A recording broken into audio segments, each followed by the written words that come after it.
नमस्कार दोस्तों, DNA academy में आप सबका स्वागत है। आज हम लोग एक ऐसे विषय पर चर्चा करने वाले हैं, वेस्ट बंगाल पर। आप लोगों को पता होगा आरजीकर मेडिकल कॉलेज के बारे में, रेप, डॉक्टर ट्रेनी के साथ रेप हुआ, उसके बाद उसका हत्या हो गया, उसके बाद केस सीबीआई को सौंपा गया, तरह तरह से अभी तक उसको सज़ा नहीं मिल पाया है। लेकिन इस बीच में एक न्यूज़ निकल के आती है कि ममता बनर्जी भी आंदोलन में उतर गई। कई तरह के बातें हैं, कई तरह कयास लगा रहे थे, बंगाल में राष्ट्रपति शासन लागू हो जाएंगे, ये सारा मुद्दा आप लोगों ने देखा। अब न्यूज़ निकल कर आ रहा है कि वहाँ पर जो एक बिल लाया गया है कि अगर कोई व्यक्ति रेप करते हैं तो उसको उम्र कैद की सज़ा दिया जाएगा या फिर मौत का सज़ा दिया जाएगा। ठीक है, अब ये न्यूज़ क्या निकल के आई है, क्या विधेयक आया है, इसके बारे में हम लोग डिटेल से भी चर्चा करेंगे, एक एक करके समझते हैं। जैसा कि आप लोगों को हेडिंग दिखा होगा, भारत में रेप करने वालों पर होंगी मौत की सज़ा। ये भारत में अब अगर लागू कर दे तो बहुत अच्छी बात है, बट हाँ कुछ अच्छा है तो कुछ गलत भी है। 100% सब कुछ सत्य तो नहीं है, हो सकती है। आइए इसके बारे में हम लोग डिटेल से चर्चा करते हैं। बंगाल में अभी न्यूज़ में जैसे देख रहे हैं, चर्चा में आने का कारण है Bengal bill to treat rape equal to murder, proposing death penalty और लाइफ इम्पनिशमेंट। पश्चिम बंगाल में विधानसभा का 2 दिवसीय सत्र 2 सितंबर से शुरू होगा, जिसमें बलात्कार और हत्या के मामलों में दोषियों को मृत्यु दंड देने का प्रस्ताव पारित किया जाएगा। ये न्यूज़ निकल कर है बंगाल से 2 सितंबर से, जैसे कि कल 2 सितंबर और 3 सितंबर 2 दिवसीय इसमें बुलाया गया है। और इसके बाद इसमें एक बिल पारित किया जाएगा जिसमें जो भी बलात्कार की और हत्या हो गया तो उसको मृत्युदंड देने का प्रस्ताव पारित किया जाएगा। क्या इसमें है? 28 अगस्त को प्रमुख बिंदु इसमें है क्या, मुख्य पॉइंट। 28 अगस्त को मुख्यमंत्री की अध्यक्षता में राज्य समिति बैठक हुई थी। इसमें विशेष सत्र आयोजित करने का प्रस्ताव लिया गया था, मंजूरी दी गई थी। सरकार ने इसके प्रस्ताव के लिए ऐलान कर दिया था। इस सत्र में दुष्कर्म के दोषियों को 10 दिन के अंदर फांसी की सजा सुनिश्चित करने के लिए संशोधित विधेयक पारित किया जाएगा। 10 दिन के अंदर किसी भी विरोधी को, मतलब किसी भी रेपिस्ट को सजा देना, बात तो बहुत अच्छी है, बट एक्चुअल में बात यह भी है कि आखिर 10 दिन में सारा प्रूफ्स आएंगे तब तो, ऐसे ही किसी को उठाकर सजा तो नहीं दे सकते हैं। ठीक है, उसके बाद बात क्या हुई, भाजपा ने इस विधेयक को भी समर्थन दिया। वहाँ पर मतलब विधानसभा में पूरे पार्टी ने मिलकर इसको समर्थन दिया है। अपोजिशन भी, लीडर ऑफ अपोजिशन जो है वो सारे ने समर्थन देकर इस बिल को पास किया है। विशेष सत्र बुलाने के कारण राज्य सरकार में 3 सितंबर को संशोधित विधेयक पेश करेगी, यानी 3 सितंबर यानी आज आप लोग जो न्यूज़ देख रहे हैं आज ही इसको पेश करेंगे। पहले दिन सदन में कार्यवाही स्थगित कर दी जाएगी क्योंकि पूर्व मुख्यमंत्री वसुदेव भट्टाचार्य और अन्य हस्तियों को श्रद्धांजलि दी जाएगी। इसके बाद विधानसभा में संशोधित विधेयक पेश किया जाएगा। विधेयक पारित किए जाने के बाद उसी दिन मंजूरी के लिए राजभवन भेज दिया जाएगा। सिंपल सी बात है, जैसे ही कोई विधेयक संसद में विधानसभा में लाया जाता है, अगर वहां से पारित हो जाता है तो उसके बाद राज्यपाल के पास चला जाता राजभवन। वहां से फिर ये पास हो गया तो वो बिल पास हो जाता है और उसको कानून बनाकर उस स्टेट में लागू करा दिया जाता है। ऐसा किस स्टेट में हुआ है, कहाँ हुआ है, ये कब घोषणा किया गया था, इसके बारे में अब समझते हैं। मुख्यमंत्री ममता बनर्जी ने 28 अगस्त को तृणमूल छात्र परिषद के स्थापना दिवस पर यह संशोधित विधेयक लाने की घोषणा की थी। उनकी घोषणा के मुताबिक विधानसभा का यह विशेष सत्र बुलाया गया है। भाजपा ने इसका मतलब समर्थन दिया, ये बात तो पहले ही बता दिए। भाजपा ने विधेयक का समर्थन किया और ऑब्वियस है ऐसे बिल पर किसी का भी विरोध में जाना बिल्कुल गलत है। कोई गलत चीज़ तो हो नहीं रहा है, कोई ऐसा बिल नहीं आ रहा जिससे नुकसान है। हमारे भारत के बेटियों के साथ, बहुओं के साथ इस तरह का गलत चीज़ होता है तो ये ऑब्वियस सी बात है। ठीक है, भाजपा पार्टी के विधायक इसी विधेयक का समर्थन करेंगे। हालांकि उन्होंने कहा कि विधेयक सिर्फ नौटंकी है, यह आरजीकर कॉलेज के मतलब घटना को भटकाने की कहानी है। अब देखिए, पार्टी है तो कुछ ना कुछ तो बयान देंगी। उसका राय है कि जो कॉलेज आरजीकर मेडिकल कॉलेज में जो हुआ है, बस ममता बनर्जी का टारगेट है कि इस घटना को डाइवर्ट किया जाए, ऐसा एक बिल लाकर। अब आगे इस बिल के तहत काम होता है या नहीं होता वो डिपेंड करता है प्रशासन पर। क्या होता है ना कि बिल तो पारित कर दिया, बिल पेश हो गया और वो बिल बस बिल बन के रह जाता है, कानून उसका कानून ही बन जाता है, उसका कोई रूल का कोई महत्व नहीं रह जाता है। तो कुछ कमेंट भी बाजी भी किए हैं बीजेपी वाले। ठीक है, क्या विधेयक में क्या क्या है?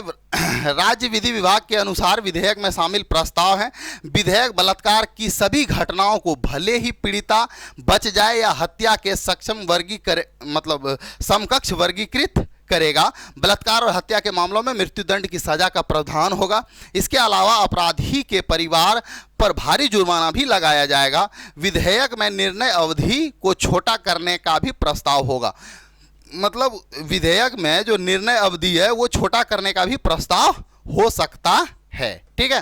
पर्याप्त निर्णायक साक्षर वाले मामलों में अपराध की तिथि 15 कार्य दिवस के भीतर निर्णय सुनाने का प्रावधान होगा। जैसे कि किसी काम के लिए अगर नहीं मिल पाया प्रूफ वगैरह तो उसके लिए बढ़ाया भी जा सकता है।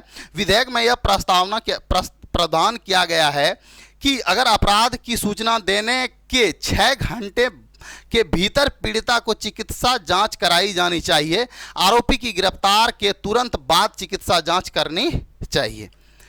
ये सारे बातें निकल कर आ रही है। अधिनियम के नियम अवधि क्या है? निर्भया अधिनियम 2013 और आपराधिक संशोधन अधिनियम 2018 दोनों अधिनियम के तहत वर्तमान निर्णय अवधि 4 महीने की है। इसमें 2 महीने जांच के लिए और 2 महीने मुकदमे के लिए आवंटित है। मतलब 4 महीना पहले से इसमें किया गया, अवधि दिया गया, 4 मंथ के अंदर उसको सजा मिलना चाहिए। ठीक है, आगे बढ़ते हैं। दिशा विधेयक आया था एक आंध्र प्रदेश में, उसमें क्या था? दुष्कर्म के मामलों को सुनवाई 21 दिनों के अंदर करने का निर्णय का प्रावधान है। महाराष्ट्र में शक्ति विधेयक आया था 2020 में। इस विधेयक में 30 दिनों में जांच की पूरी करने का प्रावधान है। अब ये किस प्रकार से फॉलो हो रहे हैं, किस प्रकार से रूल फॉलो हो रहा है, वो तो फिर वही जाने। अब इसमें हम लोगों को टिप्पणी करना अच्छा बात नहीं रहेगा। अन्य राज्यों में अलग होगा। बलात्कार विरोधी विधेयक, दिशा विधेयक 2019 में जो आंध्र प्रदेश और महाराष्ट्र शक्ति विधेयक 2020 बलात्कार और सामूहिक बलात्कार के लिए मौत की सजा का प्रावधान करता है। ये सुप्रीम कोर्ट के अनुसार कानून के समक्ष समानता अनुच्छेद 14 और जीवन के अधिकार अनुच्छेद 21 के मौलिक अधिकारों का उल्लंघन करता है। अब सुप्रीम कोर्ट का कहना है कि जो व्यक्ति, ठीक है, उन्होंने रेप कर दिया और जो पीड़िता थी वो तो मर गई, डेथ कर गई, लेकिन जो रेपिस्ट हैं इसको जीने का अधिकार है। मतलब इसको जीने का अधिकार है, जो मर गया उसका कहाँ क्या अधिकार है? ये कानून में है।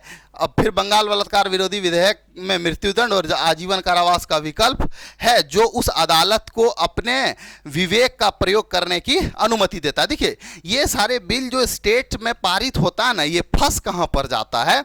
अगर मान लीजिए, सिंपल सी बात है, स्टेट में कोई बिल लाके पास कर दिए गए, पास हो गया, जैसे कि अभी ममता बनर्जी जी यहाँ पर एक विधेयक लाए, वो तो पास हो गया, वो कानून भी बन गया। उस पर क्या करेंगे कि बंगाल हाई कोर्ट तो डिसीजन भी दे देंगे कि इसको उम्र कैद की सजा होनी चाहिए या फिर इसका फांसी देना चाहिए, बढ़िया बात है।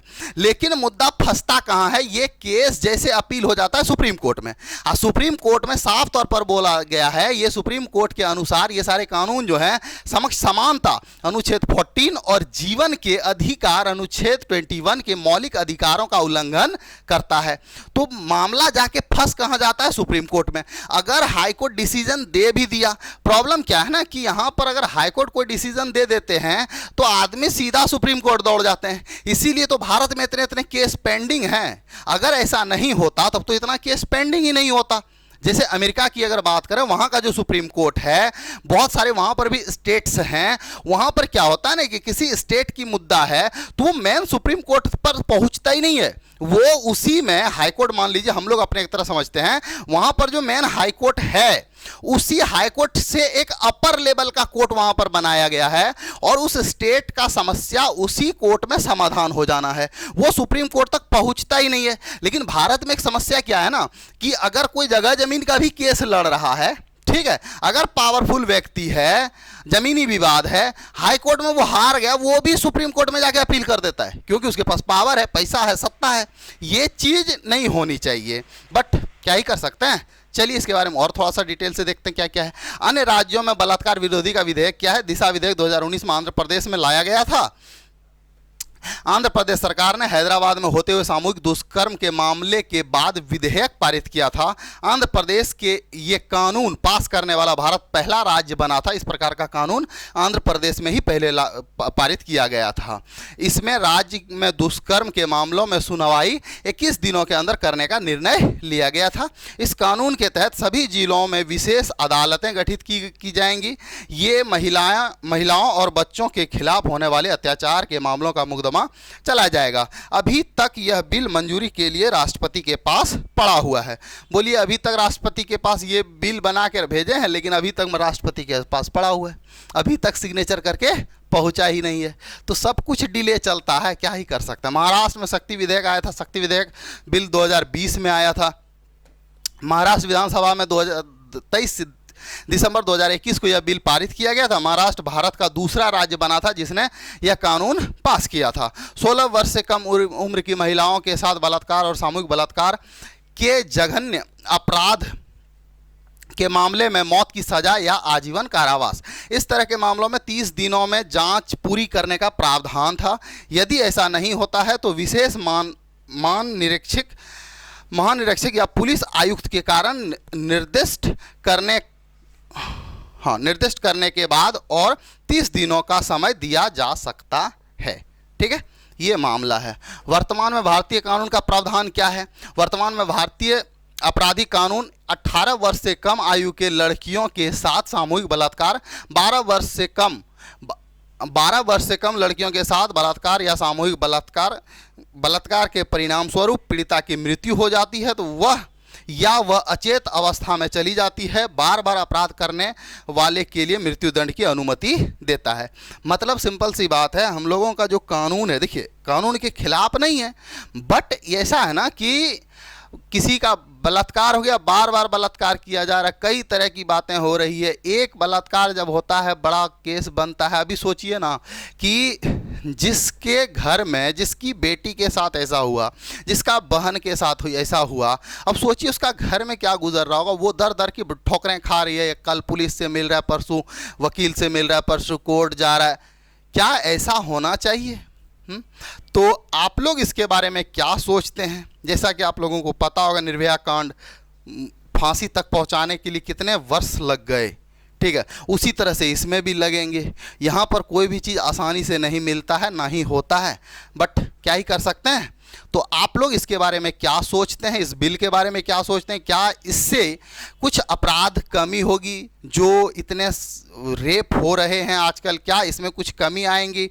आप इसके बारे में क्या सोचते हैं? क्या इस बिल को हर स्टेट में लागू होना चाहिए? क्या सुप्रीम कोर्ट को इस बिल का समर्थन करना चाहिए? क्या राष्ट्रपति के पास जो पेंडिंग हैं वो उसको सिग्नेचर करके आगे बढ़ाना चाहिए? इस सब के विषय में आप क्या सोचते हैं साथियों? कमेंट में ज़रूर बताएं, कमेंट में अपना राय ज़रूर दें। मिलते हैं हम लोग किसी नेक्स्ट सेशन में। अभी तक के लिए इतना ही। जय हिंद।